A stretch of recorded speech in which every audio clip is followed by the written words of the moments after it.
And we're starting right where we left off in our last gameplay showcase, just outside Hogwarts, which I love that you can walk out of the castle after walking through everything and then just come out here and take off on your broom out into the open world. And Alan, I know that's something that you particularly like about Hogwarts Legacy too. Yeah, I'm a big fan of just being able to hop on the broom and, and go anywhere. There's something about kind of like the sensation of everything being open to you, and just I love the proximity that I can get to things. I love flying close to the ground, and I kind of wanted to talk about it just because I feel like the brooms are fun for me, not just because of all those feelings of exhilaration, but because they're not just I have a broom and it's done. I actually kind of like some of the mechanics in it. So you see in the lower right there's a meter there, and occasionally as Andrew's kind of flying up or flying down, you might notice it draining or not. And this isn't the present day where all the broom technology is well known and advanced and everything that we know and love. This is an earlier time where they're still trying to figure out, we're not at the 3000 yet. We're at the we're at the 11. So. Oh my goodness, I'm just so speechless right now because this is just so beautiful. The world just looks so. By the way, the broom, is that like the only one, or can you like upgrade that broom to go faster? Yeah, so we have a shop in Hogsmeade, actually a broom shop. And so that sells a variety of different brooms. And it was important to us that the player could customize themselves based on their own aesthetic. So they're purely cosmetic, but if you talk to the shopkeep and help him out, he'll actually sell upgrades. Yeah, and those upgrades will make it so that where normally the broom, you can only fly, you can only go at max speed. It's kind of like a turbo meter down there. You can only go at max speed without the meter going down, kind of closer to the ground. And as you raise into the air, you'll notice the meter drop. And so those upgrades will allow you to increase that distance from the ground. And the broom owner at the sporting goods store in Hogsmeade is trying to perfect the broom and get better at it and know it better. And you can participate that and get better and better brooms through that. I see. And I love that mechanic encourages you to actually explore the world and kind of stay close to the ground. It's not just a travel mechanic, point A to point B. You're not just flying high over everything, although it is beautiful, something I really love doing, but as well, there's lots to explore on the ground, and so kind of keeping you down at the ground level. And to me, it feels like it's got this kind of surfing vibe over the. Oh my god! Like I'm just like I want to snatch the controller from Andrew right now because I want to go to the mountaintop, I'm going to the forest, and to that hamlet, or I don't know if that's how it's called. I think that's what it is. No, it's awesome. We're actually gonna land here, and I feel like that you call it a hamlet is just perfect, just because that's what we refer to it as, and so. We all know from lore that Hogsmeade is the only all-wizarding village within Britain, but we wanted other opportunities to kind of meet other characters out here and to kind of populate the landscape, so it's not just kind of, barren as you leave out this direction and that direction. And so we just imagine these different dwellings, these different smaller locations that wizards might live in out in the Scottish Highlands. And so it's those. And so we refer to those as hamlets, and they're opportunities to learn those wizard stories, how those different locations have kind of like learned to live, what their relationships are with characters at Hogsmeade and Hogwarts. And so they're both quest opportunities out here and a chance to kind of get to know more of the area, even beyond Hogwarts and Hogsmeade that we've already experienced. And you'll also notice on the mini-map, like lots of little icons, and each one of those represent gameplay in the hamlets that you can participate in, whether it's a vendor or different puzzles and challenges or different secrets that exist. Each one of those icons are different opportunities for gameplay. And you'll notice that same thing as we venture out into the open world as well. So when you go out into the open world and you see those icons, whether they're on the mini-map or on your map or off in the distance, those things are opportunities to say, like, I want to increase my inventory capacity. They're puzzles left behind by old wizards, that you can solve that actually grant you those. If you see ruins off in the distance and you visit them, you might find opportunities to actually expand and learn about your ancient magic. And as you kind of encounter different enemies dotted on the landscape, sometimes those characters, poachers or dark wizards, might be hoarding different magical resources that are valuable to you as you're playing the game. So each one has kind of like a way to connect to our gameplay loops and provide different opportunities that just kind of reward you for poking around. I mean, I want to just cover all of those points on the map just by going over there. Well, we've flown on a broom already, but there is something that we haven't done so far, and that is getting on our flying mount. We're gonna hop on our Onyx Hippogriff here. The Onyx Hippogriff is our pre-order bonus. Oh my god, there he just like pops out of the the bag. Oh wait, you can use it as a horsey? I mean, a horse. I mean, that is a horse. Yeah, as a hippogriff, you can totally ride it like a ground mount, and you can lift off into the air. And we tried to make sure that each of those interactions, so the Broom's really good at reaching that top speed, at kind of traveling the world as quickly as possible. But sometimes it's really nice to get on the hippogriff because of that ground speed or those transitions. And sometimes it just feels amazing just to be riding around on a hippogriff. Look at it. Yeah, it really is kind of like, I don't know, it's a great feeling being on it. And it's a great feeling managing those transitions, kind of going from run to fly and just being able to go wherever you want. And we tried to make sure that each one of these things that you can interact with have a unique identity and a reason for being. And oh my god, like I see like different like areas, like a swampy area. By the way, can you go to like entire map anywhere you go? Or there are regions that are like locked from you? Yeah, or, as soon as you, there's kind of a moment where the world kind of opens up to you outside of Hogwarts as a student, and right from that moment, early on in the game, you can go wherever you want. And so you might find more difficult challenges in different areas, and you'll see different spots as Andrew's moving around, like you mentioned, the swamp. But there, we have got like a coast, and we've got different types of environments out in the world just to kind of pepper your experience, reward you for exploring, keep things fresh. All those things exist as we're moving around. So cool. And I love that windmill. It's like so rustic. Like I keep forgetting that this is like 1800s. The Wizarding World we've never really seen before. Like it feels so authentic. Like it just, it's part of it. Yeah, I love this vista too, and I'm gonna have Andrew stop here. We're gonna use a bit of dev magic to change the seasons. Actually, I want you to see what this world looks like, covered in snow. Yes, yes, yes, please. I love snow. Oh my god, this is so beautiful. Oh my goodness, this is so pretty. Okay, it looks so realistic. Oh my god, it changes the landscape like completely. Oh my god, does it have like actual like gameplay impact, like impact on the gameplay, or does it like it's just the weather of Scotland?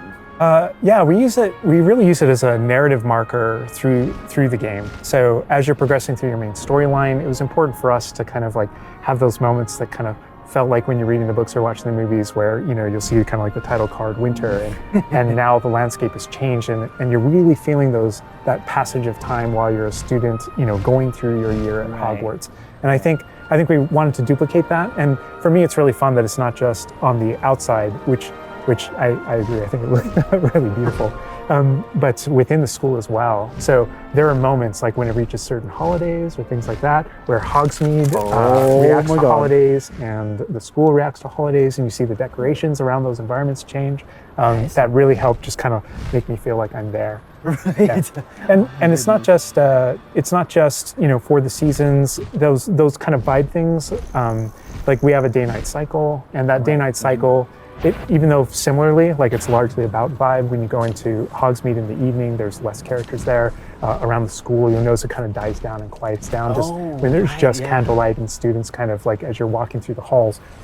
But in that day-night cycle is where we've kind of placed a few items where, you know, whether or not you can collect them or whether or not you can interact with them that are a little bit restricted by the day-night cycle.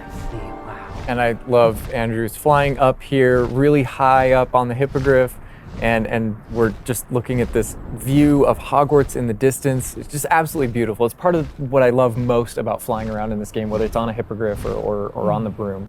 No, I mean, you talk about going anywhere and things that you can see in the distance, and that's one of my, I still can't get over, like, no matter, I played this so much, but I still can't get over the fact that I can see Hogwarts out there, and there's just something beautiful about knowing that all of the things inside of it, the classrooms, the students, the professors, all the places I can go, I can just fly my hippogriff, land in the courtyard, enter the front doors, and just walk, you know, to the library, to class, or to greenhouse, or to my common room, that it's all contiguous and just kind of like one space is still exciting to me after all this time. I mean, I'm just I'm speechless right now. It's just absolutely beautiful. It's just, oh my god. As much as we want to spend a lot more time out here just flying around, experiencing the world. All right, Andrew's got us in the Forbidden Forest, which is where the Dark Arts Battle Arena is, which is part of the Deluxe and Digital Deluxe Edition. I love the way that the Dark Arts Battle Arena is actually part of the world. It's integrated into the world, so your experience is more immersive than just choosing an option from the main menu of the game or something like that. Reason to go to the Forbidden Forest. Exactly. There are many reasons to go to the Forbidden Forest, but he's also wearing the Dark Arts cosmetic set, and here he's pulling out the Thestral, which is Oh my god. part of that Dark Arts pack from the Deluxe and Digital Deluxe edition. So we're going full Dark Arts here. That's good. That's what I like going down. But I like this this battle arena. It is a great place to show off really combat in a big way, because it unlocks some interesting abilities for you and allows you to really play around with combat in a deep way. And is this like the only arena like this in the game where you can like practice? And Yeah, do- so in the base game we have 2 combat arenas normally, and so everyone has access to those. And each of the combat arenas are an opportunity to kind of just go through a difficult combat challenge, fight through multiple waves in order to earn a different cosmetic for your character and add that to your collection. In the case of that's no different than the Dark Arts Battle Arena. That's also true, the combat arena. But one of the things that we're excited about in the Dark Arts Battle Arena that people can do is, And again, a great place for us to show off combat in general. So I think we're gonna jump in here. Andrew's gonna start battling, and we can start talking about everything you're seeing on the screen. All right. Oh, they just about the cadavers right away. Oh my god. We're starting off strong. Oh my god. Starting off strong. Was that Kujio? Oh my god. That's so cool. yeah, so that you'll notice right away, like when we used Avada Kedavra, that guy's health bar went from instant to 0, and we really are trying to honor the way Avada Kedavra works in the game, even in some pretty extreme situations. You'll notice that like the meter takes up a lot longer to Yeah, a little kind of cooldown. build up as a way to kind of deal with its extreme power, just so that it's still fun to use. And then there's some ways that we'll probably talk about to adjust that. But I don't know. I don't know if there are things on the screen that you just have questions about. Well, like I see like little blue things popping from Yeah. the enemies. Also, before like that sign, well, it's like, so in the community we call it the ancient magic sign. I don't know if that's how it's called yeah. in the game. So the community is astute. So on the development side and in player facing in the game, we reference that as your ancient magic meter. Oh, so it is ancient magic. That is, yeah. So as your abilities in the game keep growing and you become exposed to some of the secrets about your own kind of mystery and your own abilities, you start unlocking new powers. So one of those powers, you'll see the R1 button appearing throughout the game. That's an ancient magic throw, we call it, that allows you to kind of like draw an object to you and fling it at an enemy. Okay. But whenever you see the R1 or the L1 plus R1 appear over somebody's head, that's an ability to cast a very devastating and powerful ancient magic spell to do a ton of damage against the character. I see. And the way that manifests itself depends on the type of enemy that you're fighting. And you'll see a wide variety of enemies in here that are pressuring the player in different ways. You'll notice there's abilities that kind of bubble up under the player as he's fighting that force him to move. And there's different ways that we want the player to kind of move around on the battlefield. And that's actually a good link to the ancient magic meter in general. And the reason why I say that is because as you're doing different things in combat, you're Portegoing and you're doing different abilities and you can kind of spec into it with your talents, there are different ways to get that meter to build faster and faster. But one of the most effective base ways to build up that meter fast, that way you can launch these devastating attacks whenever you want to, is to actually perform combos. So you see that combo appearing, and it's almost like your emotions are building up, and then basically that builds up enough that you can attack someone. But as the combo meter builds up, at some point you strike someone and a piece of their magic kind of falls out of them. You'll see these blue orbs in the game world, and there's something that only you can see in the narrative, in the world. And it's another reason to move around on the battlefield. If you can go up and collect those things and suck them in, they give big jumps to that ancient magic meter as we're playing. We're talking a lot about spells and magic here, but I think there's another huge component of combat, and that is the tools that you can bring to combat as well to kind of change the way you play. And I think Mackenzie knows a lot about what's going on with the plants and potions. And so the tools are really interesting because they're basically like a prior investment. So you can bring the potions and the plants that you grow in the Room of Requirement to combat to essentially kind of help you defeat enemies a lot quicker and more efficiently. So some of the tools that you'll see here are like the rock skin potion. So that is something that basically covers your skin in this like rocky material that reduces the incoming damage that you're receiving. So against big enemies, hard-hitting enemies like trolls, that's super helpful. Oh my god, he's just destroying. The troll just collapsed from one of the cadavers. Obviously, we have the Wig and Will potion as well, which increases your health. And then we have the focus potion. So when Alan talks about having to balance Avada Kedavra with a long cooldown, because obviously it's an instant kill, one thing that you could do is brew a focus potion, and that will increase how quickly your cooldowns regain. Right. Oh my god, there's just so much like versatility, like in what the character is doing to the troll right now. Like he's just bouncing around the arena. He's like not. And the troll makes him move around too, looks like. And I love that our plants are violent. Yes, and so that's like when we're talking about the setup of the arena, you also have plants that you can fight with. And so we have things like the venomous tentacula that you can put down, and it acts like a turret, and it just kind of shoots enemies around the battlefield. That is so cool. This is like a truly like Hufflepuffian way to approach the battle. Yes. No, that was super important to us, that there were these like multiple ways. And so you can see there's a ton of different things you can use. The mandrake is one, so you can pull it out and it stuns with its like piercing cry these enemies in a radius. And another thing I want to call out that we're seeing on the side of the screen here is these dueling feats, which I love because I love anything that prompts me to play a game in a different way, a unique way. I don't want to get stuck in my style, you know? And so this is a way to, if you want to get stuck in your style, go for it. If you just want to blast people with spells, go for it. But we also want to have some things over here that may make you use certain plants or certain potions or block more or... Yeah, we mentioned the field guide challenges in the prior stream. And the field guide challenges, this is the way that the field guide manifests like challenges for you to do in combat. And exactly to your point, we just wanted a way to encourage players to explore the different systems, to help them decide to just kind of practice with them and explore what they want to do, because there really are so many different ways that you can push talents. When you see the green X's on characters, that's right. And that's kind of through your talents you can unlock this kind of cursing mechanic that sort of like links the fates of these different characters on the battlefield. That way, as you get as you're cursing different characters, they all begin sharing damage, and so. We have things like Avada Kedavra, which is the insta-kill, but if you curse everyone before you insta-kill this one guy, they can all drop dead for that kind of ultimate Voldemort fantasy. And so, oh my god, there are dark arts fantasies. There's fantasies about being more of a defense against the dark arts characters, things like that misty step that you see occasionally being used on the battlefield.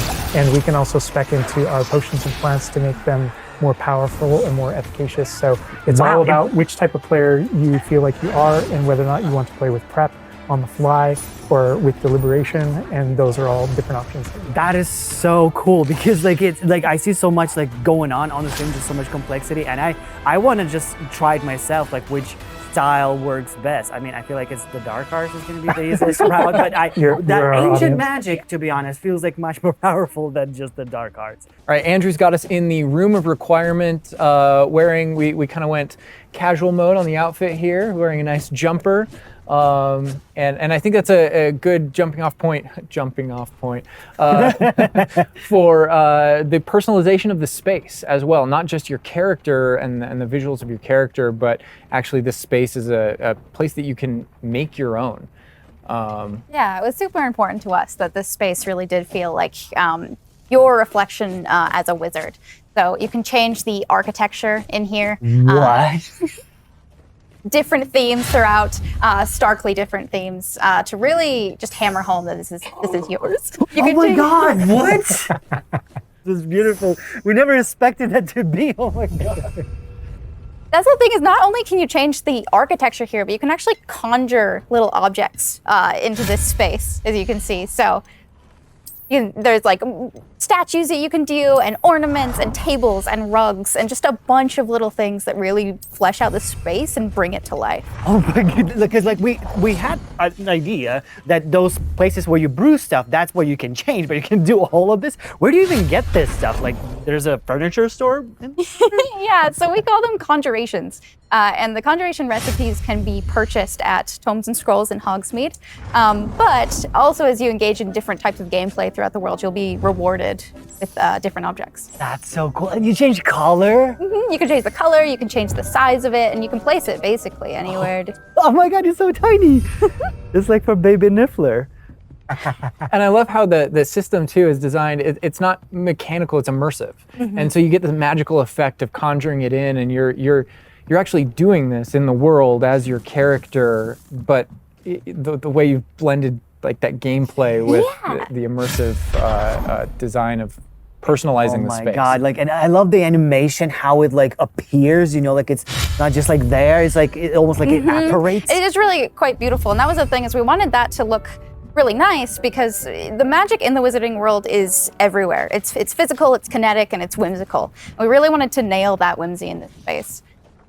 Another thing that I wanted to discuss is that not only can you like conjure things and you can change their look, but you can do that with the utility objects as well. So you can see that we have planting pots and potion stations, and you could change the look of those as well. And these are the areas where, as we had mentioned previously, you'll be growing your plants, you'll be brewing your potions. Right. So while you're also doing these like kind of nurturing based activities, this is also the space where you would bring your gear to be identified and gear to have like rates put on it, which I believe Alan can talk to. Oh. Yeah, we keep bringing up appearance and how it looks, and on a, like in the game, you can look like anything you want to whenever you want to. But the player will be finding different types of gear, that we call it, as you progress through the game. And essentially, we just know that clothes and different items in the wizarding world can have different magical properties. And as you explore and as you adventure and as you defeat enemies, you're going to be finding different pieces of gear that have different abilities, and that can help you in your journey and are a major part of you kind of growing as a wizard and advancing as a wizard.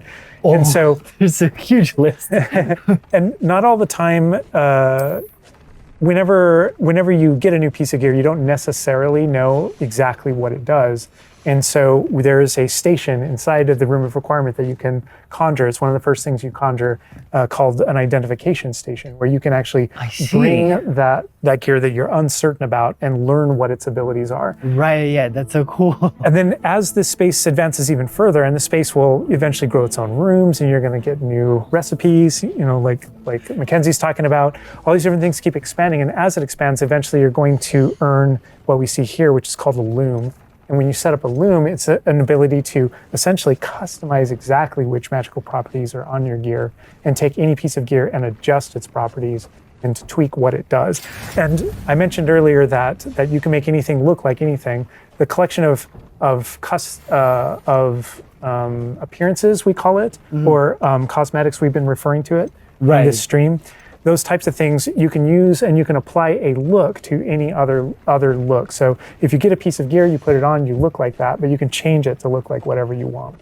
That's so cool. And like you can just put some ability to this sweater, but then you can just swap that ability. Yep, and appearances you can edit whenever you want in the gear screen. The loom is specifically about applying traits and applying larger upgrades that just kind of grant you greater statistical advantage or give you really specific abilities that blend in nicely with where you're trying to go with your combat fantasy or talents and things like that. Interesting. I'm just seeing that they're just like pumpkin fur, mooncalf fur. Where does that come from? Yeah, and so you'll notice that the ingredients that are used to add traits and to upgrade your gear are based around beasts. So this is where we get into the beast care section, which is inside this vivarium. Kind of bigger space on the inside idea. And so you can see here we have a couple of beasts out. We have a graphorn and a mooncalf and a niffler and a kneasel as well. So quite a variety. Oh my God, he's just like a big puppy. They're I so love their cuddling. Oh my God, they're together. Oh, that's so cute. They're adorable. And so part of beast care is petting them as well, but feeding them too. And so once you do those things, that's when they feel safe enough that they'll give you their magical ingredients. So mooncalf fur, niffler fur, etc. That can then be used in your gear. That is like so like intuitive because like, you know, that makes sense because when you touch the animals, you get some fur leftovers. That's so, oh my God. Yeah, and we really want to hammer home the fact that this is like a home that you're making for them. So in the overland, you can find these beast dens and rescue these beasts. Part of doing so is brushing them and feeding them food as well, and to build that relationship with your beasts. In addition to be able to care for beasts, you can actually conjure things in this space as well. The house, the cottage. Yeah, right. And so we have like a lot of little ornaments in this area, and a lot of them are purely cosmetic, but they look really cool. Again, it's the personalization of this space. Oh my goodness, no, this is like, I'm gonna spend 8 hours just designing this whole area to personalize. This is like cool, it's like you have this little play area, like a personalized fish tank, so to say, just for the creatures. I love it. Yeah, no, totally. And there's like a decoration aspect, but there's also, we were saying inside as well, is there's a utility aspect to it too. So as you progress in the game and you're able to purchase more conjurations, you're able to speed up your process. So one of them, for example, is the food processor, which allows for the beasts in the space to automatically get feed, so you don't have to do it manually. And so you're really building the progression for yourself here. In addition, there's also a toy box where you can play with your beasts. You'll see here, yeah. So you can, there's a bunch of toys in it, and each beast has their own favorite toy. So as you can imagine, the mooncalf really likes the moon ball, or the Neasel, as like a little cat, really likes to chase the yarn ball as well. Right. And they're super cute. Oh my God. Watching them, it's so cute. And the big thing we really wanted to hammer home is that the world is a dangerous place. And so by going and rescuing these beasts and bringing them back here and caring for them, you're really helping them out. There's poachers in the overland who hunt these beasts for their material. So instead, you're caring for them. You're giving them a home.